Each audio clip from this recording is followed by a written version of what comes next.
C'est l'histoire d'un homme qui se présente devant son Rave et qui lui dit « Cher Rave, j'espère que vous allez bien. J'ai une question à vous poser. J'ai un problème. » Et voilà que son Rave le regarde comme ça et lui dit « Mais tu as un problème. » Il y en a qui appellent ça un problème. Il y en a qui appellent ça un challenge, un défi. Il y en a qui appellent ça un objectif. On a tous des problèmes. On a tous des tracas, des soucis, des peines. Comment est-ce que l'on appelle cela? Est-ce qu'on appelle ça des problèmes ou est-ce qu'on appelle ça des opportunités, des challenges, des défis que l'on a à relever? Tout est une question de regard. La réalité, on ne peut pas la changer. La réalité elle est telle qu'elle est, parfois problématique. Il ne faut pas la voir problématique, mais il faut la voir avec notre regard. Et notre regard, lui, notre regard peut lui donner son aspect. Est-ce que je vais voir ça comme un défi, un challenge, une opportunité, ou est-ce que je vais voir ça comme un problème? C'est à nous. C'est à nous de voir la réalité et de changer la réalité en fonction de notre regard.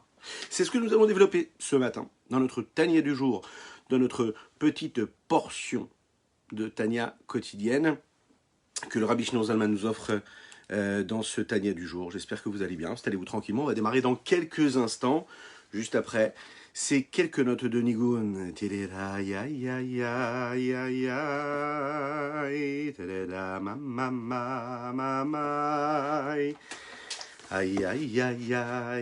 aïe da di da da da aïe aïe aïe aïe aïe aïe aïe aïe aïe aïe aïe aïe aïe da aïe aïe aïe aïe aïe da ma ma ma ma ma ma ma ma ma ma aïe aïe ma ma ma da da da aïe aïe aïe aïe aïe aïe aïe aïe Ay ay ay ay ay ay ay ay ay ay ay ay da da da ay ay ay ay ay ay ay ay ay ay ay ay da da da ay ay ay ay ay ay ay ay da da da ay ay ay ay ay ay ay ay ay ay ay ay da da da ay ay ay ay da da da ay ay ay ay ay ay ay Ay da da da da da, ay ay ay ay ay, ma ma ma ma ma ma ma,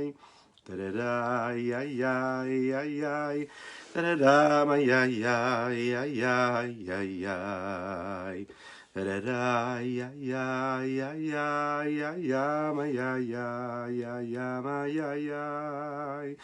Ay ay ay ay ay ay ay ay ay ay ay ay da da da ay ay ay ay ay ay ay ay da da da di da di da da ay ay ay ay ay ay ay ay da da da ay ay ay ay ay ay ay ay ay ay ay ay da da da ay ay ay ay ay ay ay ay ay ay ay ay ay ay da da da ay ay ay ay ay ay da ay ay ay ay ay da da da ay ay ay ay ay ay ay ay ay ay ay ay ay da da da ay ay ay ay da da da di da ba ba ba da da di da ma ma ma.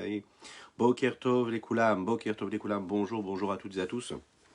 Je suis infiniment heureux de vous retrouver en cette magnifique matinée que Dieu nous offre sur la terre et je remercie Dieu pour cela.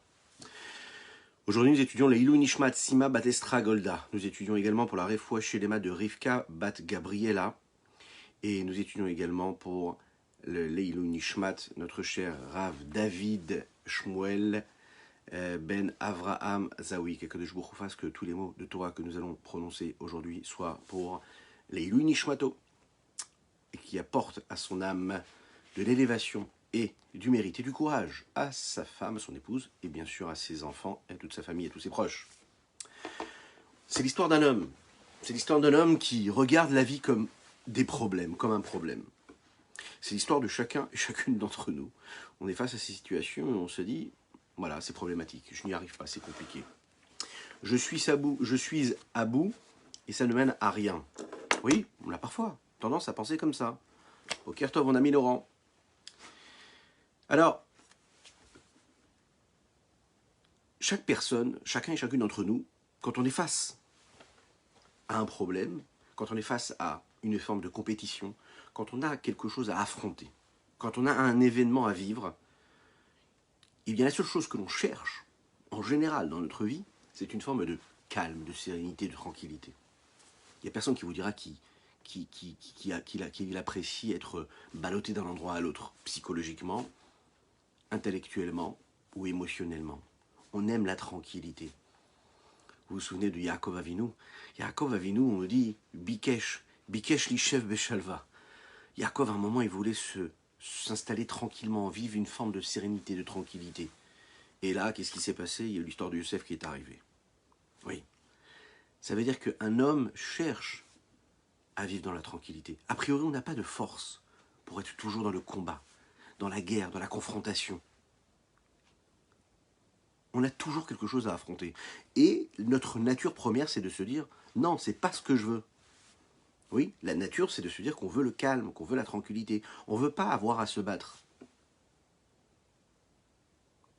On n'a pas les forces pour, a priori. Mis à part le fait que la tranquillité et la sérénité, c'est quelque chose qui est plus facile à vivre, par définition, c'est celle qui nous donne cette sérénité-là, une forme de confiance, de stabilité.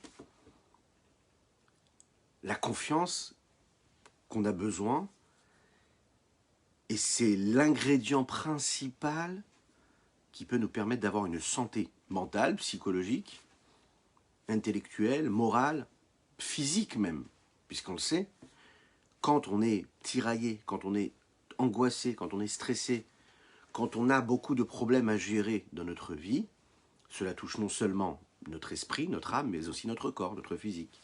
Que Dieu nous en préserve et qu'il nous garde tous et toutes en bonne santé jusqu'à 120 ans. Mais pour cela, il faut aller travailler un petit peu et comprendre ce qui se passe à l'intérieur de nous.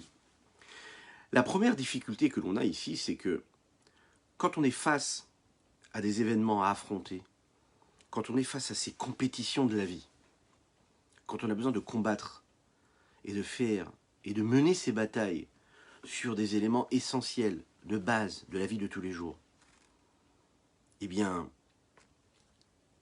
cette confrontation-là, cette nécessité à affronter les événements, nous met dans une forme de... Elle ébranle. Elle nous fait perdre la tranquillité et la confiance. Cette quête perpétuelle, ce combat constant. Ça peut nous amener à une situation où, justement, on va se sentir faible. Nous l'avons dit hier, un homme qui est faible, il ne peut pas gagner le combat. Un homme qui est faible, ça veut dire que c'est un homme qui peut être grand, qui peut être fort, qui peut être puissant, qui peut avoir beaucoup de muscles. Mais c'est pas comme ça qu'il gagnera le combat. Il peut être fragilisé très rapidement. Si à l'intérieur de lui, il sent une forme de faiblesse, il ne se sent pas capable de pouvoir se battre, il ne trouve pas les ressources qu'il a en lui, il ne va pas les chercher, il ne sait pas comment faire appel à ses ressources, à ces énergies infinies, illimitées qu'il a en lui, et bien très rapidement, il va se laisser submerger et il n'aura pas les forces de combattre. Vous connaissez cette phrase? J'ai pas la force, je n'ai pas envie, j'ai la flemme, je ne me vois pas, j'en peux plus. Très très très très souvent, si on prend un petit crayon, un morceau de papier et qu'on nous demande de noter pour quelle raison on est dans cet état émotionnel, on pourra se rendre compte qu'en réalité, des vraies raisons, il n'y en a pas. C'est les regards que nous avons et l'appréciation que nous avons face aux événements qui nous mettent dans cet état-là. Et cet état-là est destructeur complètement. Pourquoi est-ce qu'il est destructeur? Alors sur le plan spirituel et sur le plan matériel. Sur le plan spirituel, ici on parle quoi? Du combat du Yetzer, du penchant qui est en nous. Ce penchant-là qui nous pousse vers tout ce qui est négatif, ce qui est interdit. C'est ce penchant-là qui nous pousse à dire des paroles interdites, à penser, à avoir des pensées interdites. C'est celui qui nous place face à des épreuves difficiles. Et le fait même que nous soyons dans cette épreuve-là, c'est déjà l'occasion de nous affaiblir. Et sur le plan matériel, on parle ici d'une guerre de survie. Pourquoi? Parce que cette guerre de survie ici, ce combat-là, c'est ce qui peut nous amener parfois à des situations très compliquées dans la vie de tous les jours. ça peut amener notre couple à chanceler, ça peut amener aussi parfois à cette inquiétude, à ce tracas, ce souci, à cette situation qu'on est en train de vivre par exemple maintenant, c'est-à-dire être dans ce souci de ne pas savoir ce qui se passera demain, de se dire on respire, Baruch Hashem, le virus, pas le virus, il nous attaque pas, c'est dangereux, c'est pas dangereux, vaccin, pas vaccin. Imaginez un petit peu ce que cela veut dire, l'incertitude concrète dans laquelle nous vivons, et qu'on peut vivre. Et c'est vrai que le combat est très très difficile, ce combat pour la survie est de plus en plus difficile de nos jours, parce qu'on est ballotté d'un endroit à l'autre. Cette sérénité, on ne peut pas l'avoir. Qui c'est qui peut dire qu'aujourd'hui il est serein? C'est-à-dire que ça nous est tombé dessus, c'est le cas de le dire. Et puis, même une personne qui peut avoir une confiance phénoménale en elle, qui maîtrise les situations physiques et matérielles dans lesquelles il se trouve depuis toujours, qui a toutes les ressources, là on est face à un ennemi qu'on ne nomme pas, on est face à un ennemi qu'on n'est pas capable de décrire.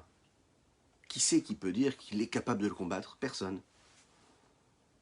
Puisque ça touche toutes les personnes, ça nous touche nous. Vous allez me dire, mais qu'est-ce qu'il nous fait là? Il est en train de nous angoisser. Alors comment est-ce qu'on est capable de voir ici dans la Torah, dans le Tanya, dans la Chassidoute, dans la Kabbalah, où est-ce qu'on va aller chercher cette force-là, dans ces moments-là si difficiles, de se dire, j'ai la possibilité de trouver des ressources qui vont me permettre de voir les choses différemment. La réalité, elle est là. Est-ce que cette réalité, je peux la changer? Ben non, je ne peux pas la changer. Mais je peux changer mon regard. Comment est-ce que je vais changer ce regard-là? Comment cette guerre-là, ce combat pour la survie, je vais pouvoir le trouver? Ça nous installe, ça nous pose dans une forme d'inconfort. Et cet inconfort-là, c'est ce qui nous amène le doute. Et ce qui nous amène le doute, c'est ce qui nous amène aussi ce sentiment parfois de tristesse, parfois de déprime, parfois d'abandon, parfois de « je n'y arrive pas, j'ai pas la force ». Imaginez un petit peu toutes les situations, toutes les épreuves, tous les challenges, tous les défis que l'on a à mener dans notre vie personnelle, mais aussi notre vie familiale, dans le couple, avec les personnes, notre cercle social. Ici, le Admor HaZaken veut nous dire ici que la vie d'un homme, la vie d'un juif, ça doit être un objectif spirituel. Son défi, ça doit être un défi spirituel. Qu'est-ce que ça veut dire? Ça veut dire qu'il n'y a pas de problème.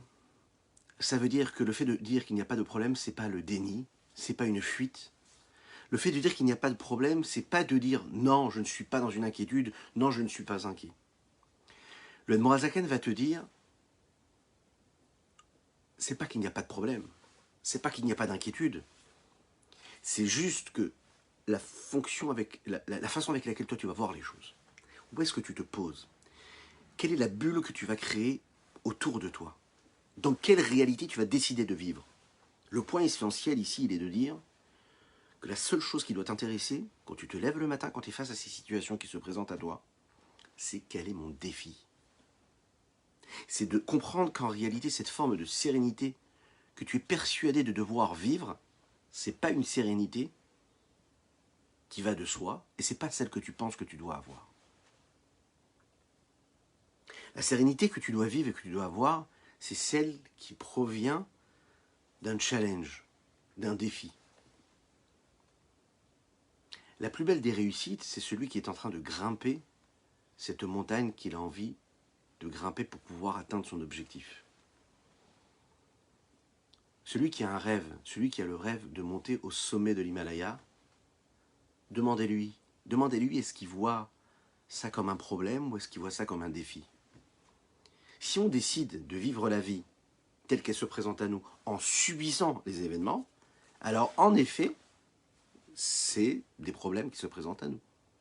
Si on décide de voir la vie qui se présente, mais chaque moment de notre journée, chaque moment de notre vie, comme un challenge, comme un défi, comme un objectif à atteindre, et à ce moment-là, chaque pas que nous allons faire, c'est un pas qui ne sera pas une difficulté, c'est pas j'ai pas la force, c'est je prends toutes les ressources que j'ai en moi pour pouvoir faire le pas de plus qui m'amène vers cet objectif. C'est un regard qu'il faut complètement changer et transformer. Le Admorazaken ici va essayer de nous faire prendre conscience qu'il faut changer notre façon de voir. En fait, le fait d'avoir ces défis, le Admorazaken va nous dire ici, le fait d'avoir ces challenges, c'est parce que j'ai ces challenges à monter, c'est parce que j'ai ces défis à relever, que je vais pouvoir atteindre un niveau qui est très très élevé. Autrement dit, si on n'avait pas tous ces challenges, si on n'avait pas tous ces défis, si on n'avait pas toutes ces situations à affronter, on n'aurait pas pu et on n'aurait pas eu la possibilité, le mérite d'atteindre des niveaux très élevés. On aurait une vie tout à fait banale. La preuve, une personne qui est en vacances, au bout de 2-3 jours, elle s'ennuie. Vous le savez ça. Une personne qui décide de ne penser plus à rien, de tout lâcher, de tout relâcher. Très très très rapidement, elle tourne en rond et se dit mais j'ai plus de but, je sers à quoi dans la vie? À quoi elle sert cette vie-là? On peut tout vous donner, hein, tous les plaisirs matériels. Très vite, vous allez vous rendre compte que tout ça, ça ne sert à rien. C'est pas de la démagogie de le dire, c'est du réel, c'est du concret. La réussite, le bonheur, il est ailleurs, on le sait. Donc c'est pas le fait de ne pas faire, c'est pas le fait de ne pas être dans l'objectif, dans la quête, dans le combat permanent, qui fait que je suis tranquille. C'est pas ça la vraie sérénité. La vraie sérénité, c'est d'avoir réussi à fixer déjà un objectif, d'aller au sommet de l'Himalaya, et puis de se mettre en route. Et se mettre en route, c'est juste y aller, juste avancer. Donc c'est de détecter, de déceler quel est l'objectif, quel est le défi que je me fixe, et ensuite, comment est-ce que je vais réussir? Le Admorazaken est en train de nous dire, c'est parce que tu as des efforts à faire, c'est parce que tu as un combat à mener, que là, ton objectif s'élève. Donc, sur le plan spirituel et sur le plan matériel, si on commence par le plan spirituel, quand par exemple, le Yetzer Hara, le mauvais penchant, il est là, il me pousse, il m'encourage, il me tente. Il me dit, voilà, allez, commets cet interdit-là. Alors, bien sûr que ça déjà, ça peut me faire chuter. Mais c'est encore plus que cela. Le Yetzer Hara, quelque part, il va entraîner une forme de joie sur le fait qu'il ait la possibilité de me faire accomplir quelque chose de négatif. Quand par exemple,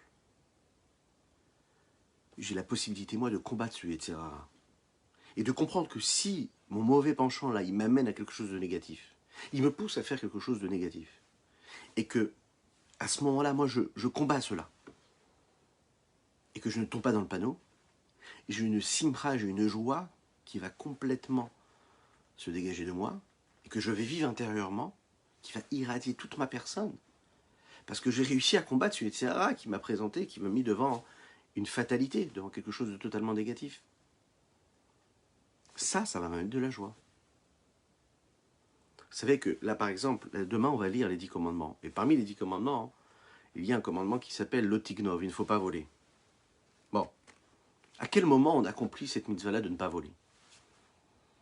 Alors, on pourrait penser qu'à chaque moment de la vie, on ne vole pas, eh bien, à ce moment-là, on est en train d'accomplir ce tzivouï-là, cette recommandation, cet ordre que Dieu nous a donné, de ne pas voler. Si je ne vole pas et je reste tranquille, oui, ben, j'ai pas volé. Et si j'ai pas volé, j'accomplis cette mitzvah. Voilà que la Gemara, le Talmud, nous dit quelque chose d'autre. Il nous dit que l'accomplissement d'un commandement négatif, qu'est-ce que ça veut dire? Ça veut dire que c'est le moment où j'ai la possibilité de le faire et que je ne le fais pas, que là je l'ai accompli. Ça ne suffit pas juste de rester comme ça, sans bouger, de n'être confronté à aucune situation, aucune problématique, et de me dire, ok, pas de problème, j'ai pas volé, je n'ai pas tué, je ne me suis pas mis en colère, je n'ai pas jalousé, je n'ai pas envié le bien d'autrui. Bah oui, parfait, moi je suis pas du tout envieux, moi je suis chez moi, je suis dans ma petite vie, tout va bien. Ouais, d'accord. C'est pas ça. Quand est-ce que tu accomplis l'otignov ne vole pas? C'est quand tu es au travail, tu es face à une situation où tu peux voler, personne ne te regarde, et là, tu sais au fond de toi-même que tu ne devrais pas le faire, et tu le fais. Ou tu sais au fond de toi-même que tu ne dois pas le faire, et tu décides de ne pas le faire, là, on te tire le chapeau, là on te dit, tu as accompli ce que les 10 commandements te demandent d'accomplir. Tu n'as pas volé. tu es face à une situation où tu as la possibilité d'envier ton prochain, d'envier le bien d'autrui. Ok? Là, tu accomplis l'interdit que tu as de ne pas jalouser, de ne pas envier ce que ton prochain a. Si tu es tranquille et tu ne vois pas l'autre, si t'es pas, ton regard ne tombe pas sur les biens d'autrui, sur ce qu'il possède, ce qu'il a, sa vie, bah t'as rien fait en fait. La Gemara, elle te dit que le mérite, tu l'as quand tu es confronté à la situation. C'est la même chose. Quand par exemple nous avons des pensées d'Avera, ok, qui viennent, la Torah nous dit et vous ne devez pas être tenté et suivre ce que votre cœur vous dicte, ni ce que vos yeux vous amènent à voir. Alors, si l'homme, dès le départ, lui, il n'a pas de mauvaise pensée, il n'a pas de pensée d'Avera, est-ce qu'à ce moment-là, hein, on peut dire qu'il accomplit une mitzvah? Non. Il n'accomplit pas de mitzvah proprement dit. C'est quand il est face à une situation où il a l'occasion d'accomplir et de faire, de se laisser tenter par ce qu'il est en train de voir, de se laisser tenter parce que son cœur lui dicte, que là, il accomplit. Mais s'il s'enferme dans une petite bulle, okay, et qu'il ne voit rien, et qu'il ne désire rien, et qu'il n'a aucune pulsion, il n'y a pas de problème, c'est beaucoup plus facile. Quand tu es dans un monde physique, et là, il y a des tentations qui se présentent à toi, et toi, tu décides de sanctifier ton regard, de sanctifier ton cœur, là, tu as le mérite d'avoir assuré ce qu'il fallait assurer. Ça doit nous réjouir. Quand un matin, on se lève, ou bien en plein après-midi, on prend conscience de cela, et on se dit, voilà que les semaines ont passé, les jours ont passé, les semaines, et j'ai l'impression, par exemple, d'avoir fait attention à ce que mes yeux ont regardé. Et je me rends compte qu'en fait, j'ai réussi à faire un travail en moi, à essayer de me sanctifier, de me purifier, de ne pas regarder ce que je ne vais pas regarder, d'essayer de ne pas désirer ce que l'autre a, par exemple. C'est-à-dire que de ne pas m'attarder sur ces choses-là, de ne pas faire naître en moi, parce que ça vient très facilement. Hein. Je regarde ce que l'autre a, et je me laisse à penser petit à petit, et puis je désire, je jalouse, j'envie, je convoite. Vous savez, c'est très rapide. Et ça s'installe tranquillement aussi. Et si un jour on se lève, on se dit, Baruch Hashem, j'ai l'impression que la dernière fois que j'ai laissé mes yeux se poser sur le bien d'autrui, ou bien la dernière fois que j'ai laissé mes yeux être tentés par quelque chose qu'ils voyaient dans la rue, c'était il y a très longtemps. Vous savez ce que ça amène chez l'homme, ça? Ça amène une forme de simra, une joie, une confiance et une vraie sérénité. Le Nourazakan te dit, tu veux vraiment ressentir la joie de la mitzvah? Quand tu es capable de prendre conscience que tu as réussi à combattre ce mauvais penchant qui te tentait, tu l'as balayé d'un revers de main, tu l'as mis de côté, là, à ce moment-là, tu as vraiment la vraie joie, la vraie sérénité. Tu sens que tu es dans le bon. Tu sens que tu es dans le bien. Cette façon de voir, c'est ce qui amène l'homme à vivre dans la joie. C'est ce qu'on appelle Simcha Shel Mitzvah. Ce qu'on appelle Simcha Shel Mitzvah, ça veut dire la joie de la mitzvah. Je suis joyeux rien que de faire ce qu'Akadosh Baruch Hu me demande. Je suis joyeux d'aller acheter des téfilines. Je suis heureux de le faire. Je suis heureux de construire la souka. Celui, par exemple, qui va se mettre à construire la souka, et au moment de construire la souka, il voit ça comme une corvée. Mais il est malheureux, il ne voit pas la joie de la souka. Celui qui se dit, je dois aller choisir les arba minimes, et que pour aller les choisir, pour lui, c'est une corvée. Je vous rassure, c'est normal. C'est tout à fait normal. On peut naître dans la Torah, on peut vivre de manière, religieusement depuis toujours, depuis des années, et ne pas avoir le goût, d'avoir perdu ce goût-là. Quand on est né, par exemple, dans la Torah et les mitzvot, on ne voit pas vraiment la beauté de Shabbat. Vous avez des enfants, des jeunes, et même des hommes plus âgés, des gens plus âgés, qui ne ressentent pas vraiment le bonheur qu'il y a dans cela. C'est une corvée. Il y a la crainte de Dieu qui fait qu'on va faire ce que Dieu nous demande, mais le goût, on l'a perdu. La simra, on l'a perdu. Pourquoi cette simra, on la perd? Parce qu'on perd le principe même que l'accomplissement de la mitzvah, c'est déjà ça qui nous amène la joie. On perd ce regard-là. Le Nourazakan nous dit ici, il faut regarder ces épreuves, ces challenges-là, avec un optimisme qui doit nous dire que l'épreuve n'est pas, non seulement elle n'est pas là pour me faire tomber, ou pour m'affaiblir, mais au contraire, le but de cette épreuve-là, c'est dès le départ de me donner l'occasion et l'opportunité d'accomplir la mitzvah. Comment? Avec la joie. L'opportunité de ne pas tomber dans le panneau, de ne pas agir comme je devrais, c'est-à-dire que je ne devrais pas agir, parce que c'est interdit pour moi de le faire, ou de le penser, ou de voir, ou de regarder, ou de ressentir ce que je suis en train de ressentir, de voir, ou ce à quoi je vais réfléchir, et à ce moment-là, je suis en train d'accomplir ça dans la joie. Alors, est-ce qu'on est capable, d'après vous, est-ce que c'est possible de regarder un élément vers lequel je suis confronté et qui nécessite une forme de confrontation, ça veut dire qui nécessite en moi une levée de bouclier, qui me demande des armes, qui me demande de sortir les armes de leurs étuis, hein, ça veut dire de me mettre dans une posture de combat. Est-ce que ça peut être aussi quelque chose qui peut être vécu dans la joie? Parce que concrètement, on est dans un combat. Comment est-ce que ça peut être positif? A priori, je suis dans un combat ici. Alors ici, il y a deux façons de voir les choses. Si on regarde le pan matériel, il faut transformer le problème. Au lieu que ça réveille en moi de la faiblesse, ça doit aller développer et dévoiler chez moi. Ça doit dévoiler tout le potentiel, toutes les forces infinies que j'ai en moi qui me permettent de saisir ça comme une occasion pour aller de l'avant, pour combattre. Et pour... Vous savez, c'est comme par exemple quand on s'entraîne pour gagner un combat, une personne qui est qui s'entraîne pour gagner, que ce soit dans le sport, peu importe que ce soit même dans une armée physique, et bien pour pouvoir réussir à tirer comme il faut, à viser comme il faut, pour pouvoir réussir à donner le coup qu'il faut au moment où il faut, à l'endroit où il faut s'entraîner pendant des jours et des heures et des années parfois, à taper dans tous les sens. À taper, encore taper, apprendre à viser, encore tirer une balle, et encore tirer une balle, et encore s'entraîner. S'entraîner énormément, afin de pouvoir aiguiser notre arme, aiguiser notre capacité à combattre. Par exemple, c'est ce qu'on trouve beaucoup dans l'armée, ou même dans tous les sports, la nécessité de créer des obstacles. Comment est-ce qu'on développe le potentiel intérieur et la puissance intérieure que chacune et chacun d'entre nous avons? C'est quand on est face à des obstacles, et à force d'esquiver ces obstacles, à force d'être confronté à ces obstacles, et parce qu'on réussit à aller au-devant, à dépasser ces obstacles, c'est comme ça qu'on arrive à avoir une nouvelle vie. C'est comme ça qu'on développe quelque chose de nouveau. C'est comme ça qu'on arrive à atteindre un objectif. Qu'est-ce qui me donne la force de devenir quelqu'un d'autre? En tout cas, d'avoir un autre regard sur les événements. C'est parce que j'ai eu des obstacles qui se sont présentés à moi.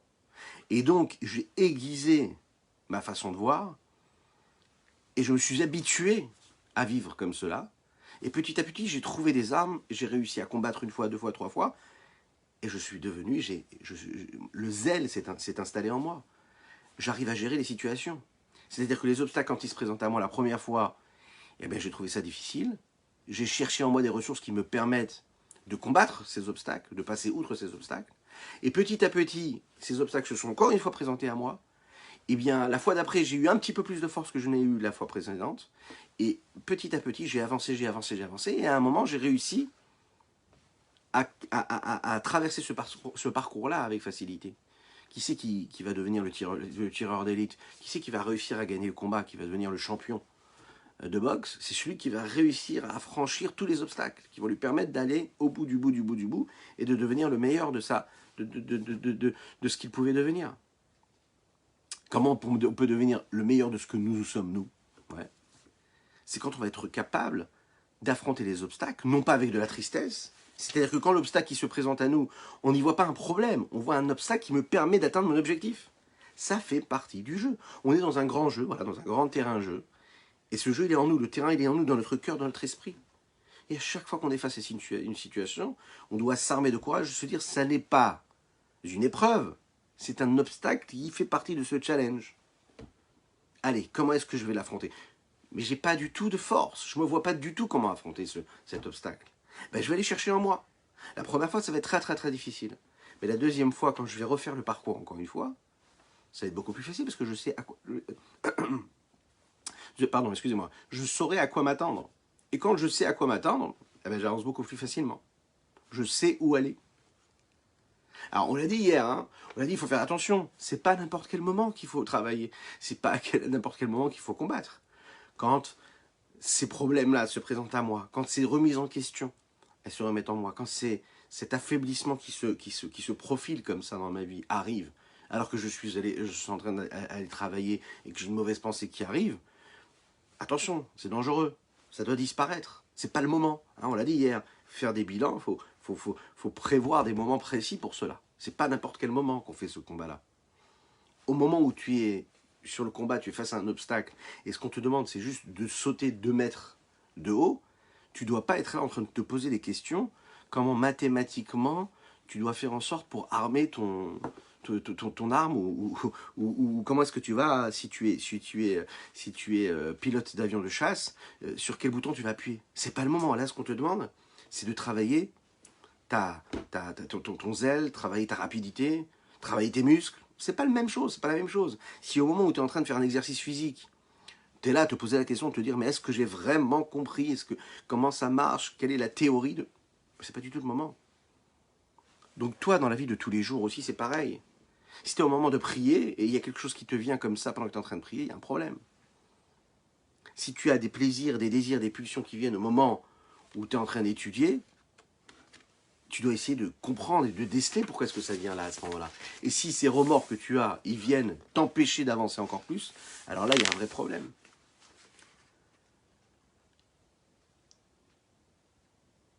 Et un juif, un jour, qui est venu devant le rabbi, qui lui a dit qu'il avait fait teshuva, il s'était rapproché de la Torah et des mitzvot, mais qu'il était très très très embêté parce qu'il y avait des choses qu'il faisait et qu'il n'arrivait pas, qui étaient totalement contraires à ce que Dieu demande. Donc il évoluait, il faisait plein de mitzvot. Il avait commencé à manger kasher, il faisait le Shabbat,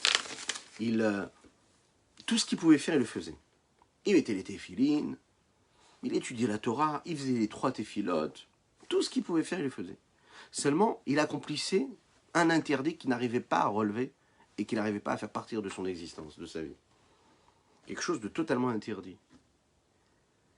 Alors, il s'est présenté devant le rabbi, il a dit, j'ai un problème, je fais tout ce que je dois faire, mais ça, je n'y arrive pas. Ça me bloque, ça, j'arrive pas. Le rabbi de Lubavitch l'a regardé avec un grand sourire comme ça, un grand sourire. Il lui a dit, mais tu sais que je suis jaloux de toi? Pourquoi? Je suis jaloux de toi parce que tu as un challenge à relever. Tu as un objectif, tu as un défi dans ta vie. Et ce défi-là, moi, je ne peux pas l'avoir. Toi, tu peux l'avoir. Et c'est une chance pour toi de l'avoir. Cet homme-là qui, jusqu'à aujourd'hui, regardait son problème comme un problème, a décidé de voir ça différemment parce que le rabbi de Lubavitch lui a mis ce regard et lui a dit, mais non, de quelle façon tu dois regarder les choses? Comme un challenge, comme un défi, comme quelque chose de positif. Donc tu as de la chance. Je suis jaloux de toi.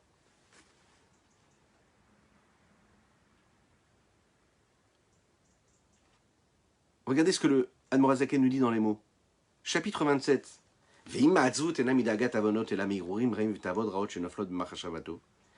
Et si la tristesse qui s'empare de la personne, elle ne vient pas parce qu'il a fait des avérotes. Ce n'est pas des soucis qui concernent son comportement dans le passé.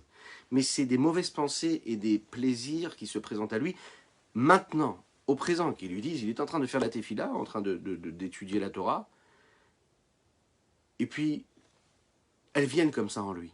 Et elles lui disent, allez, va faire quelque chose de négatif. Ferme ton livre, ferme ta tefila, et va succomber à tes pulsions. Alors, de 2 choses l'une.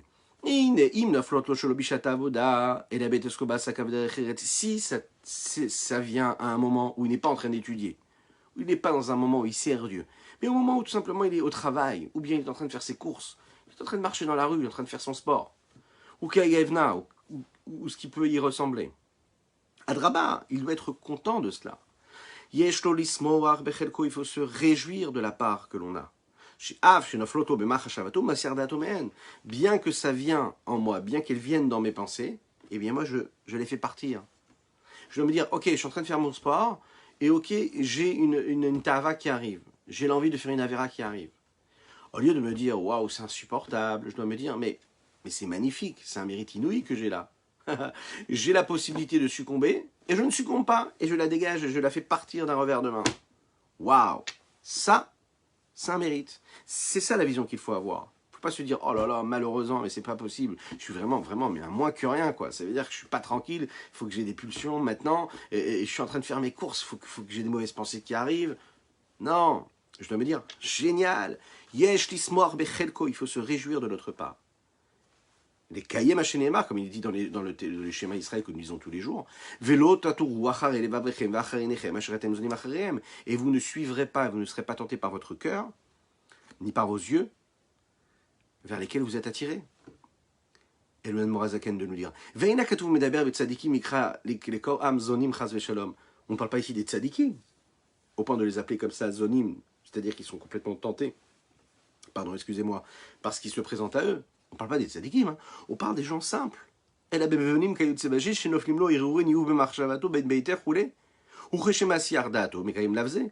parle des hommes moyens qui ont des pensées comme ça de Avera, qui surviennent comme ça dans leur vie, et que eux, ils balayent ça d'un revers de main et qui les repoussent. Ben, au moment où on les repousse, on est en train d'accomplir ce que nous disons tous les jours dans le schéma Israël, l'interdit de suivre notre cœur, de suivre nos yeux. Feramo, Rabotenu Zichron Livrach, Hano Chachamim m'ont dit, Yashav velo avar avera, notim le sra qui doit sa mitzvah. Celui qui est assis et qui ne fait rien d'autre, il reste comme ça les bras croisés. Eh bien, a priori, on lui donne un salaire comme s'il avait fait une mitzvah. Donc, Ve'alken, tsarich lismoach bekium alav kemo bekium mitzvah tasemamash. Il faut se réjouir de ne pas avoir succombé à un interdit comme si qu'on avait accompli quelque chose de positif. La tentation est arrivée et tu l'as balayée d'un revers de main. C'est comme si tu avais pris une petite pièce dans ta poche et que tu l'avais mis à la tzedaka. Est-ce que vous imaginez un petit peu ce que ça veut dire? Ça, c'est pas évident, ça. Ça, pas tout le monde le pense, ça. Quand on n'étudie pas la chassidoute, pas toujours on le sait. On pense que quand on a une mauvaise pensée, alors ça veut dire qu'on est un rachat. Et là, le Morazaken te dit non. Tu dois te réjouir d'avoir chassé cette mauvaise pensée ou cette envie de faire la vera. Tu dois te réjouir comme si tu avais mis une pièce dans la tzedaka, comme si tu avais mis tes téphilines. Vous imaginez un petit peu ce que ça veut dire, ça? Mais quand on vit dans cette réalité-là, on est super joyeux. Quand on se lève le matin et qu'on se dit, hier soir, j'aurais pu m'endormir avec une série de Netflix, d'accord? Et je ne l'ai pas fait, j'ai juste fait mon kriyat shema, je suis parti dormir. Ok? Bah, est-ce que je suis un tzaddik? Je suis pas un tzaddik. C'est pas grave, hein, qu'est-ce qu'il y a? Ben non, tu dois te lever, tu dois danser, tu dois chanter, tu dois être heureux. Mais pourquoi tu dois être heureux? Parce que tu aurais pu te mettre dans une situation qui était naturellement celle que tu connaissais toujours, et tu as réussi à ne pas le faire, ok? Eh ben tu dois te réjouir comme si tu t'étais levé et que tu avais mis les téphilines. Tu dois te réjouir comme si tu avais gardé le Shabbat. Et ça, c'est une révolution, ça. Oui, vous pouvez en parler avec vos amis.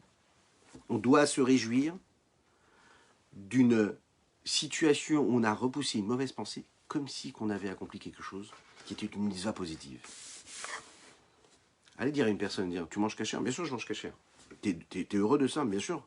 Je suis très, très, très heureux et je suis content de faire attention à ce que je mange parce que moi, je respecte la cacheroute. Ok. Ça t'arrive d'avoir des mauvaises pensées? Ouais. T'es triste de ça? Ouais. Bon. Est-ce que tu succombes à tes mauvaises pensées? Non, non. En général, je succombe pas, je réussis à rester bien intègre, je fais pas de bêtises, je fais attention à moi. Ok, parfait. Est-ce que tu es heureux de cela? Bah non, pas spécialement. Ben, tu dois être heureux autant que tu l'es de bien manger kasher ou de bien le faire Shabbat. Autant. Le problème, c'est qu'on vit dans une société où c'est l'inverse qu'on nous vend. Souvent, on nous place les problèmes et la frustration, c'est celle qui nous accompagne dans notre vie. Et que même quand on fait quelque chose de bien, même quand on réussit à chasser une mauvaise pensée, ou même quand on évite de tomber dans une tentation, et qu'on sait qu'on a bien agi, hein, on sait qu'on a trouvé les énergies, on a trouvé les forces, on a trouvé tout ce qu'il fallait, qu'on a fait tout ce qu'il fallait comme il fallait, bizarrement, on est quand même frustré. Mais pourquoi est-ce que tu es frustré? Tu as bien fait, tu t'es bien comporté, pourquoi est-ce que tu es frustré? Eh bien, on est frustré parce qu'en fait, en réalité, cette société-là nous fait vivre comme ça. Elle te fait imaginer que si tu as fait quelque chose de négatif, ou si tu ne l'as pas fait, même quand tu ne l'as pas fait, même si tu as eu les forces de ne pas faire ce que tu ne devais pas faire, eh bien quand même, on te ramène cette frustration-là. Et c'est l'inverse qui doit se passer. Le rabbi ici, le rabbi Shonzaman, il nous dit, sache qu'à ce moment-là, tu ne dois pas vivre cette frustration. Tu dois te dire, c'est magnifique. J'ai fait quelque chose de magnifique, de grand. Prenez un homme qui par exemple a fait Teshuvah. Un homme qui était dans les profondeurs de tout ce qui fait partie de ce que le monde peut nous offrir. Et qui décide à un moment d'arrêter tout ça, de stopper tout cela et de faire vraiment un vrai changement essentiel dans sa vie. Et qui décide de garder les mitzvot.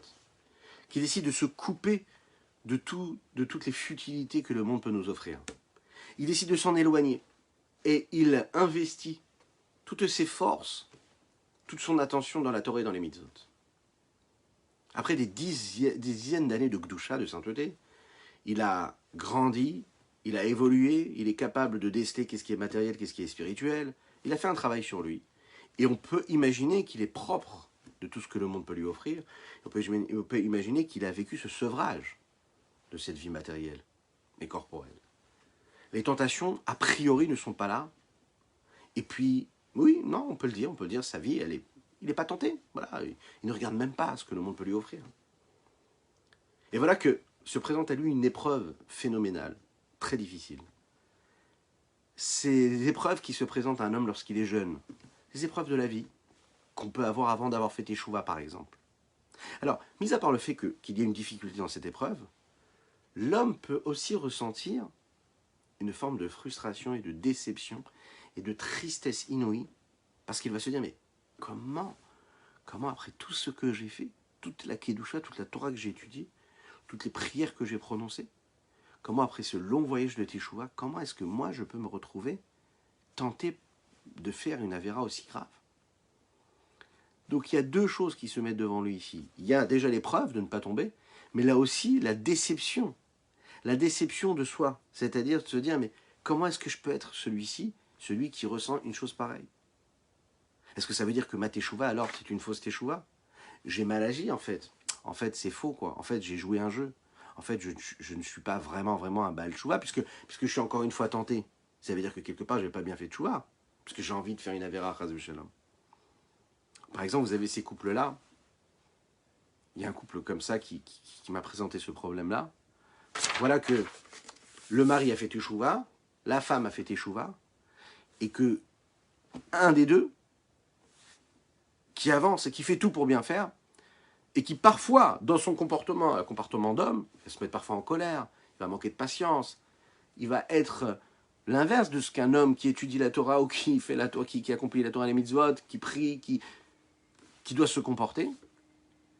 Parce que oui, c'est pas évident, on est tous confrontés, on a tous un cœur, un esprit, on a tous des émotions, et que la personne qui est en face, le conjoint, ne comprend pas qu'il puisse se mettre dans tel état, ou de ne pas maîtriser sa colère, et de ne pas être patient, ou bien de ne pas être tranquille, de ne pas accomplir tout ce qu'il est en train d'étudier.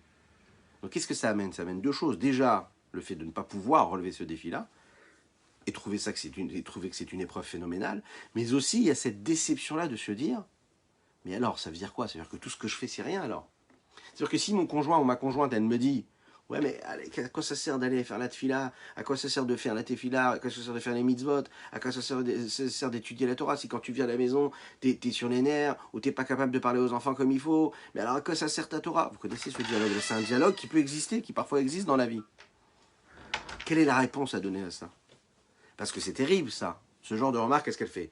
Ça fait que c'est une épreuve à relever, mais c'est aussi une grande déception qu'on peut ressentir. Parce qu'on peut se remettre en question, on peut sentir une forme de faiblesse et de se dire, bah alors ça vaut pas le coup alors. Peut-être que la personne qui est en face a raison. Ou parfois quand on est confronté à des situations où on porte une kippa. On porte une kippa, on a un comportement de juif religieux, une apparence de juif religieux, et puis on est par exemple dans la vie de tous les jours, on est au supermarché, et puis on se fait doubler dans la file, et puis de manière pulsionnelle, on ne supporte pas, on va dire un mot qui est un peu difficile, on va, c'est pas évident, ouais. Et là on se dit, ok, j'ai une kippa, j'ai une apparence d'un juif religieux, je pourrais pas dire ce que je suis en train de dire, et pourtant on le dit. Et la personne qui est en face, elle va tout de suite nous dire, ouais, vous n'avez pas honte de parler comme ça, vous êtes religieux? C'est très très dur d'entendre ça, mais c'est ça ce qui arrive tous les jours, dans la vie de couple, dans la vie sociale. Bien, le Morazaken, il est en train de te dire ici, il ne faut pas que tu perdes l'espoir. Il ne faut pas que tu perdes de te dire, ben, ça veut dire que je suis un moins que rien. Ça veut dire que tout ce que je fais, ça ne sert à rien. Pas du tout. Ce que tu fais, ça ne sert pas du tout à rien. Tu as le droit d'avoir avancé, tu as le droit d'avoir fait tes choix, d'avoir fait des dizaines d'années de sainteté, et à un moment être confronté à une situation où tu es tenté par une avéra. Et ça ne veut pas dire que tout ce que tu as fait, c'est négatif. Non, pas du tout. Parce que Dieu t'aime, il te met face à ces situations-là. Parce que Dieu t'aime, il te met face à ces obstacles-là qui vont te permettre d'évoluer, de faire encore plus grand, de faire encore plus fort. Il y a aussi une forme de déception qui peut se passer, pas seulement chez une personne qui a fait Teshuva. Prenez une personne qui est née dans la Torah, qui est née dans une famille pratiquante, qui a vécu la Torah et la sainteté dans son biberon. Quand cette personne grandit, elle découvre son corps, elle grandit, et puis elle a des tentations qui viennent. Et là, elle se dit, mais c'est pas possible.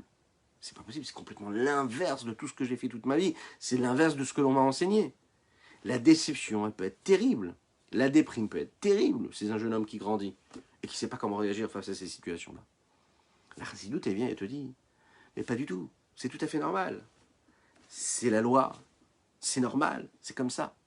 La question, c'est quel est le regard que tu vas avoir face à ça. Si tu vas le vivre comme un obstacle à relever, ou est-ce que tu vas vivre ça comme quelque chose que tu subis? Dans tout, c'est comme ça. Et donc, ce qu'on va devoir faire, c'est apprendre à connaître sa place. Quand on maîtrise, quand on sait où on habite, qu'on sait qui nous sommes, alors à ce moment-là, on a plus de facilité. Alors, d'où vient cette déception-là? D'où vient cette déception et de quelle façon on peut la combattre? L'aspiration et l'attente que l'on a face aux événements, à ce que la vie peut nous offrir, c'est elle qui nourrit la déception. Quand tu penses devoir recevoir quelque chose et tu ne le reçois pas, alors à ce moment-là, tu es déçu. Le fait d'attendre quelque chose, le fait d'aspirer à quelque chose de grand, de fort, de puissant, c'est quelque chose de magnifique. C'est ce qui nous pousse. Okay, le fait d'avoir des aspirations, le fait d'avoir des ambitions, le fait d'avoir des rêves, c'est ce qui fait qu'on se lève avec de la force, qui va générer en nous des énergies, qui va faire appel à nous, à des forces qui nous permettent d'atteindre ces objectifs-là. Maintenant, quand on a des objectifs qui ne sont pas réels, qui dépassent la réalité, quand on a des ambitions qui restent des rêves et qui ne peuvent pas se traduire par des actes concrets, qu'on a du mal à rendre réels, alors on l'imagine bien et il faut le savoir que dès le départ, on se met dans une situation où on va vivre de la déception. C'est la raison pour laquelle le Admorazaken nous dit ici, il faut faire très attention de faire rejoindre la réalité avec les rêves. D'accord? Il faut bien voir si nos aspirations, si nos ambitions correspondent à notre réalité. Et de cette façon-là, on va s'éviter des déceptions.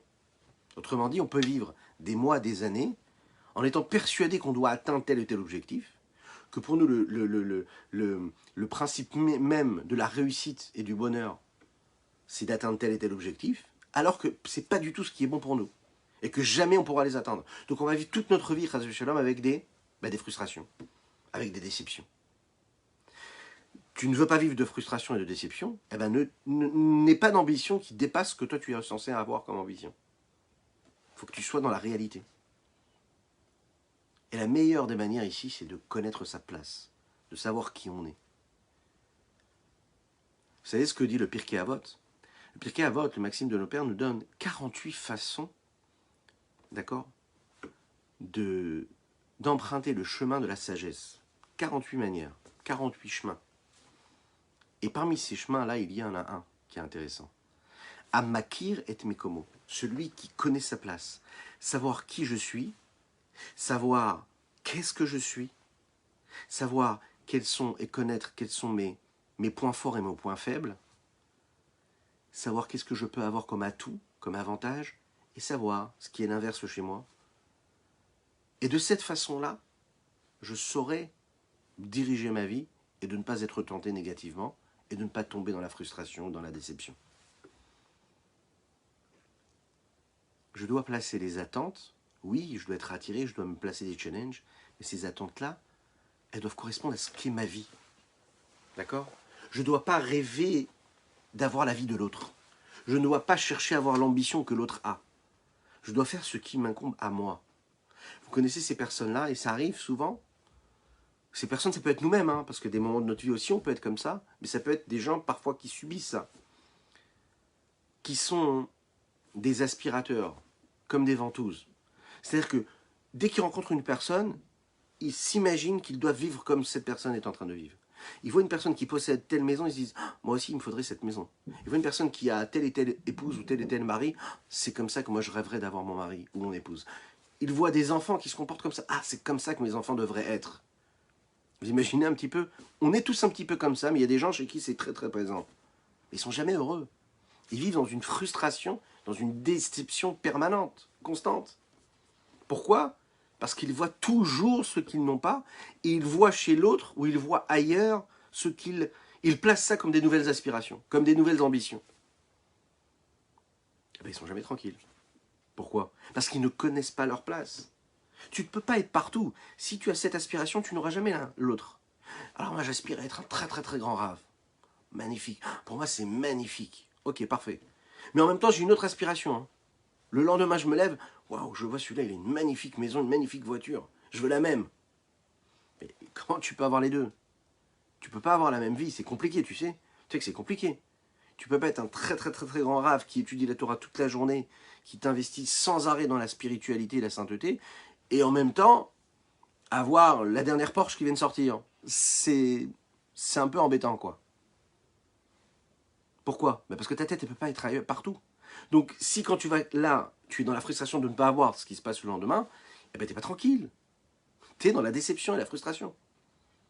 Quand tu connais ta place et tu sais ce que tu dois vouloir, eh ben, tu t'épargnes énormément de frustration. Quand tu vas sur la place du marché, quand tu vas au supermarché, quand tu vas à la sortie de l'école et que tu vois telle personne ou telle personne, tu te dis « Ok, cette personne, elle est habillée comme ça, elle sort de telle voiture, mais elle, c'est elle et moi, c'est moi. Je ne dois pas chercher à avoir ce que l'autre a. Je dois chercher à être ce que moi je suis, à réussir mon existence, à réussir ma vie, pas la vie de l'autre. Si je commence à avoir les aspirations que les autres ont, vous imaginez un petit peu comment est-ce qu'on est encombré. Et souvent, on est encombré. C'est-à-dire quoi on est encombré? On a tellement de choses à gérer en nous.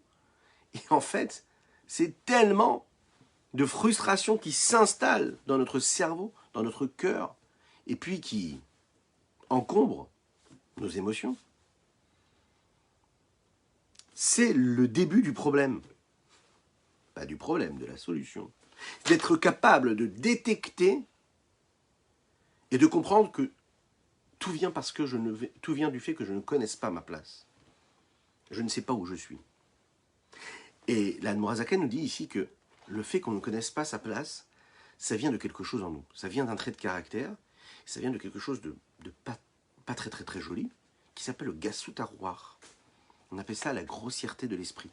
On appelle ça une forme de fierté mal placée, d'orgueil mal placé, d'être persuadé que ce que je vois chez l'autre, je dois l'avoir, parce que pourquoi lui l'a et pourquoi moi je n'aurais pas. C'est une forme d'orgueil et de fierté mal placée et de fait d'être imbu de sa personne, de vouloir toujours autre chose, d'avoir autant d'ambition et autant d'aspiration. Non, l'ambition, c'est pas positif. Non, les rêves, c'est pas obligatoirement positif. Ça dépend ce à quoi tu rêves. Ça dépend de quoi tu rêves. Est-ce que tu rêves de toi ou tu rêves de l'autre? C'est ça qu'il faut se dire.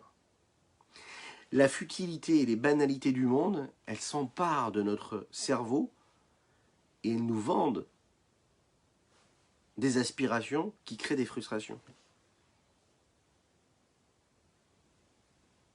Elles nous rendent aveugles. C'est pourquoi elles nous rendent aveugles. Ça veut dire qu'on ne voit plus que ça. Tu as vu quelque chose chez l'autre, tu as vu quelque chose que tu pourrais avoir, tu as réfléchi à quelque chose que tu pourrais saisir, tu y as imaginé ce que tu pourrais devenir, ça s'installe en toi, et ça ne va plus te lâcher, et ça va te rendre aveugle. Tu ne seras plus capable de voir que tout ce que tu as, c'est exceptionnel, c'est juste magnifique. Donc, tu te diras, ah mais j'ai pas ça. Et ma journée elle va être totalement négative parce que je n'ai pas ça. Parce que j'ai dû faire tel et tel effort de plus, alors que mon voisin, lui, n'a pas ces efforts à fournir. et que ma vie elle serait 10 fois plus facile si j'avais par exemple une plus grande maison, si j'avais une plus grande voiture, et si j'avais la possibilité de partir plus en vacances, etc. Donc ça crée des frustrations. Ça m'aveugle. Tout ça parce qu'on ne connaît pas ses limites, qu'on ne connaît pas sa place, qu'on ne connaît pas ses points forts et qu'on ne connaît pas ses faiblesses. Michelet, Shlomo HaMelech, le roi Salomon, le sage, nous dit comme ça. Gavat Adam tashpilenu. L'orgueil de l'homme, ok? Et c'est ce qui le soumet, c'est ce qui le fait tomber. Quel est l'inverse de l'orgueil? C'est être complètement soumis, être dans le retrait, être dans la réserve. D'accord? Gavat Adam tashpilenu. 3 mots. Et dans ces 3 mots, il y a l'homme, il y a l'orgueil et il y a l'abaissement le plus total. Shlomo HaMelech nous dit que quand l'homme vit à travers son orgueil et que ça crée en lui toutes ses aspirations, tous ses rêves, toutes ses ambitions qui n'ont pas lieu d'être parce qu'il ne connaît pas sa place, eh bien ça le fera tomber le plus bas, au plus bas de ce qu'il peut être. Ouais. Alors, en 3 points, nous allons voir ici ce que le Admorazaken nous dit ici. Et on va terminer sur ce point-là. Première chose, les conséquences de cette situation, c'est la déception, la frustration et le fait de ne pas se supporter, se trouver nul. Oui, ça nous arrive. Mais pourquoi tu te trouves nul? Parce que tu as eu cette ambition qui dépasse ce que tu devrais avoir comme ambition. Deuxième chose, la cause, c'est que tu ne connais pas ta place.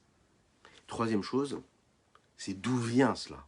Le fait que tu ne connaisses pas ta place et le fait que tu sois déçu de toi. Eh bien là, on l'a dit, c'est la gava, l'orgueil, la fierté mal placée. Être persuadé que cela me revient. Comme ça me revient que je ne l'ai pas, alors je suis frustré. Et donc je suis triste, et donc je suis malheureux.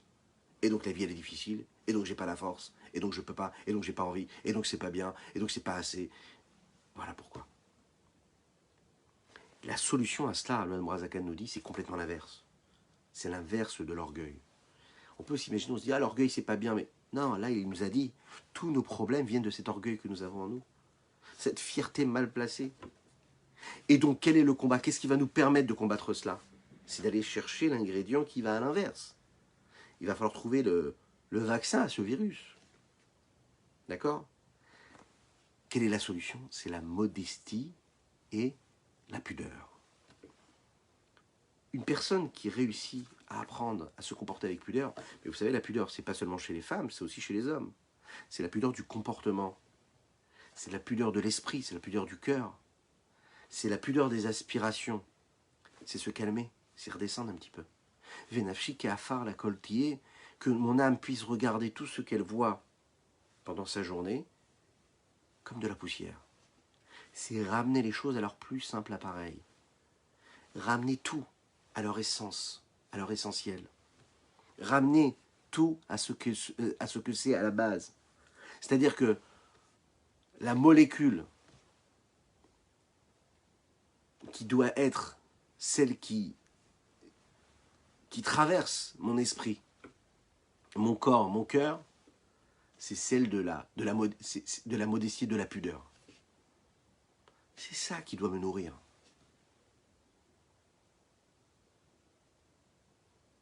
Parce que je prends conscience que tout n'est pas pour moi. C'est pas pour moi. Peut-être que l'autre, c'est sa vie, mais moi, c'est pas ma vie. C'est pas ça qu'on attend de moi. Dieu, quand il m'a créé sur Terre, il m'a créé avec des manquements et avec des plus et des moins. Et je dois faire avec mes limites et je dois faire avec mes avantages. Apprends à connaître ta place et tu feras ce qu'il y a de meilleur dans ce que tu es capable de faire de mieux. Ne cherche pas à faire autre chose. Et en même temps, non seulement tu seras le meilleur de toi, c'est-à-dire la meilleure version de ce que tu es capable d'être, et en même temps, tu ne vivras aucune déception, tu n'auras aucune défaite, et tu n'auras aucune frustration. La meilleure chose qui puisse arriver à un homme, c'est quand il est à sa place. C'est de quoi sa place? Ça veut dire qu'il est à sa place avec ses limites. De cette façon-là, il ne mettra pas sa tête là où il ne doit pas la mettre, et il ne vivra jamais de frustration, jamais de rejet. Qui je suis? Est-ce qu'on est des tzadikim? Est-ce qu'on est des bénonim? Est-ce qu'on est des hommes exceptionnellement bien, bons? Ou est-ce que non? Ou est-ce qu'on doit vivre cette confrontation-là et on doit être affronté et on doit affronter tous ces obstacles? Alors si j'écoute mon Yetzer Hara, je vois des frustrations, je vois ce que je ne peux pas être, je vois qu'il m'amène là où je ne devrais pas aller. Et je me dis, mais comment est-ce qu'une personne comme moi peut s'intéresser à des bêtises aussi grandes, aussi fortes? La raison de cette frustration, elle est claire. C'est qu'un homme, il pense qu'il est persuadé de devoir être le tzaddik de la génération. Il y a des communautés qui éduquent leurs enfants, vous savez, à leur dire « Tu dois être un grand dans la Torah. Tu dois être un très très très grand rab. » Toute leur vie, on leur dit ça. Et puis l'enfant, quand il comprend qu'il ne peut pas être un grand dans la Torah, c'est-à-dire un immense rave, eh bien, qu'est-ce qui se passe? Il vit une frustration, une tristesse. Il se dit, mais alors j'ai pas réussi à devenir un rave, ça veut dire qu'en fait on ne m'aime pas. Vous imaginez un petit peu? C'est pas du tout ça que nous demande la chassidoute. La chassidoute, c'est te dit, ne t'imagine pas que toi tu dois devenir le Moshe Rabbeinu de la génération. Tu dois essayer de faire le meilleur, tu dois faire ce que tu dois faire toi. Vous vous rappelez cette petite histoire qu'on raconte que Rabbi Zouché d'Anépoli disait, quand on va monter après 120 ans, quand tu auras Mashiach là, demain, dans une heure là, ou dans quelques instants, il ne va pas venir nous demander pourquoi est-ce qu'on n'a pas été Moshe Rabbeinu. Il ne va pas nous demander pourquoi est-ce qu'on n'a pas été le Rabbi de Lubavitch. Il va nous dire, pourquoi est-ce que tu n'as pas été toi? Toi, sois toi-même. Mais ça veut dire, va au maximum de ce que tu peux être toi. Pas de tes frustrations, pas des ambitions des autres. Ce que toi, tu peux être. Et toi, ce que tu peux être, c'est quelqu'un d'exceptionnel. En effet, c'est quelqu'un qui peut être un très très grand dans la Torah. En effet, quelqu'un qui fait toutes les mitzvot. En effet, quelqu'un qui ne fait pas les averot. Mais toi, pas parce que tu dois devenir quelqu'un de grand. Ça ne nous intéresse pas, ça. La chassidoute, elle te dit ici, ce que tu dois faire, c'est la volonté d'Hachem. Peu importe ce que tu feras dans la vie, Hachem, il t'aime, parce que tu es cette neshama, cette âme divine. Hachem, il t'aime parce que tu fais ses mitzvot. Et que même si tu n'es pas devenu le grand rabbin, eh ben, et que tu es devenu ce que toi tu es, et que tu le fais à 1000%, et que tu es kadosh, tu es saint, tu es pur, tu fais que des mitzvot et tu fais pas d'averot, tu es le meilleur du monde. Tu es le meilleur de ce que toi tu dois être. On ne te demande pas d'être quelqu'un d'autre. Quand tu vis comme ça, ben, tu n'as pas de frustration. Quand l'enfant il entend ça, il n'a pas de frustration, il est heureux comme tout. Quand on se regarde dans le miroir et on se parle de cette façon-là, on est heureux comme tout. On ne s'imagine pas que notre conjoint ou que notre conjointe attendent quelque chose d'autre. Et on ne doit pas attendre de son conjoint de sa conjointe quelque chose d'autre. On doit être ce que nous sommes, vraiment, nous. On va terminer ici.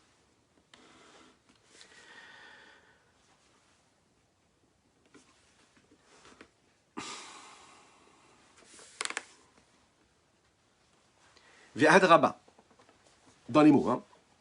La tristesse, elle vient de cette grossièreté-là, parce qu'on ne connaît pas sa place. Alors, il ressent quelque chose de négatif dans son cœur en se disant, mais je ne suis pas au niveau du tzaddik. Voilà le tzaddik, lui, il n'a pas envie de faire des avérotes. Et puis moi, j'ai ces avérotes qui viennent en moi. J'ai ces bêtises qui viennent dans ma tête. Je suis pas bien. Pourquoi? Parce que si l'homme connaissait vraiment sa place, s'il était conscient qu'il était très loin du niveau du tzaddik, et si seulement il pouvait être quelqu'un de Benoni, c'est-à-dire quelqu'un d'intermédiaire entre le tzaddik et le rachat, s'il était conscient qu'il ne pourrait, et que c'est si difficile déjà de ne pas être rachat un seul instant. C'est cette vertu-là que l'on doit rechercher à avoir. L'irbosh, ayetzer, vaïrour, aolé, mais la moach. De maîtriser, de gouverner ce yetzer, ce penchant et ces pensées qui viennent du cœur jusqu'au cerveau, ou les asiyarda, tous les gamremimeno, de les faire partir et de faire disparaître ça de notre tête. Veditroto bishte yadaim, avec les deux mains. C'est-à-dire quand cette pensée elle arrive, quand cette pensée, cette pulsion négative qui vient et qui me dit « Ah mais t'es pas bon, regarde ce qui se passe. T'imagines, t'as une mauvaise pensée, wow, t'es terrible, t'es vraiment nul, t'es pas bon, etc. » Je dois prendre cette pensée-là et la faire partir complètement. Elle n'a pas sa place en moi. Kadis Karleel, comme nous avons dit dans le 12e chapitre, « Uvechol dechia ou dechia shemadechu mimachashavato hit kafia sitra achara letata. » Écoutez ça. À chaque fois qu'on repousse, on repousse, on repousse dans notre pensée, eh bien, ces pensées négatives qui arrivent, on est en train de transformer tout ce qui est de l'autre côté, c'est-à-dire l'inverse de la sainteté. On la soumet, les tatas, en bas. Ou veïtaroutad, il est tata, itaroutad, il est là. Et quand on est capable de réveiller nos forces, ce que nous avons nous-mêmes en nous, on est capable de réveiller en haut aussi des forces, des énergies qui vont venir nous aider. Veïtkafia sitracha, il est là. Et à ce moment-là, on permet aussi de soumettre l'autre côté qui vient d'en haut, après avoir soumis l'autre côté qui venait de l'en bas. On soumet ces forces-là du mal qui sont là et qui se soulèvent comme cet aigle-là. Comme quelqu'un qui s'enorgueillit, qui se gonfle et qui veut prendre le pouvoir sur tout et qui s'élève et que comme le texte nous dit, qu'on va le faire descendre de là où il est monté. Ou que Moshe Iflik Bazoar Barachat Terouma Dafkouf Rafret. Et comme le Zohar nous a inondés même de ces notions-là, en parlant de la grandeur, de la satisfaction qu'Akadosh Baruch Hu a, que Dieu a quand on fait ce travail-là.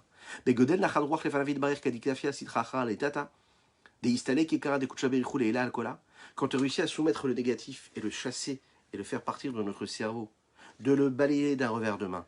Alors à ce moment-là, la présence du Saint béni soit-il, elle s'élève et l'honneur d'Akadosh Baruch Hu de Dieu s'installe sur toutes et tous. Yatir mishifra achara, c'est encore plus fort que toute glorification qu'on pourrait lui apporter. Vistal kuta dayatir mekola, et l'élévation qui se révèle à ce moment-là précisément nous amène une force phénoménale et nous donne la possibilité d'aller, de grandir et de devenir le meilleur que l'on pourra devenir, à savoir la meilleure version de nous-mêmes, celle qui permettra de faire descendre la plus grande des lumières sur l'humanité toute entière. Shabbat Shalom Umevorach, je vous souhaite de passer un super Shabbat, serein, joyeux, heureux, et puis qu'on puisse chacun trouver notre place, être conscient de notre place, de qui nous sommes, et toujours se rappeler que ce qui se présente à nous, ce sont des obstacles qui nous permettent d'évoluer vers cette montagne-là, cette montagne de la réussite, celle qui nous permet de dévoiler, de permettre le rayonnement, le dévoilement du Saint béni soit-il ici-bas sur terre, que l'on puisse vivre un Shabbat, Yom Shekulo Shabbat Umnucha Lechaya Olamim, celui qui va nous amener à ce Shabbat perpétuel, le moment où Akadosh Baruch Hu va se révéler sur toute l'humanité, un grand Shabbat Shalom avec des bonnes nouvelles, que des brachot pour chacune et chacun d'entre vous. On va se quitter en musique. Je vous rappelle que nous avons étudié Leilou Nishmat Sima Bat Esther Golda, dont nous avons célébré ce matin les Shloshim, les 30 jours. Nous étudions également pour la Refoua Shelema de Rivka Bat Gabriela, qu'Hachem fasse qu'elle puisse vivre cette opération dans la plus grande des tranquillités, lui envoyer une vraie Refoua Shelema. Leilou Nishmat également le Rav David Shmuel Ben Avram Zawi, qu'Hachem fasse que ces mots-là puissent être une source pour sa neshama, ainsi que de tranquillité et de sérénité pour son épouse et ses enfants. Un grand mérite pour notre ami Meir Laurent Baranès, avec que des brachot, avec une bonne refoua shelema pour Arlette Mazouz Batlouise. Que Dieu vous bénisse.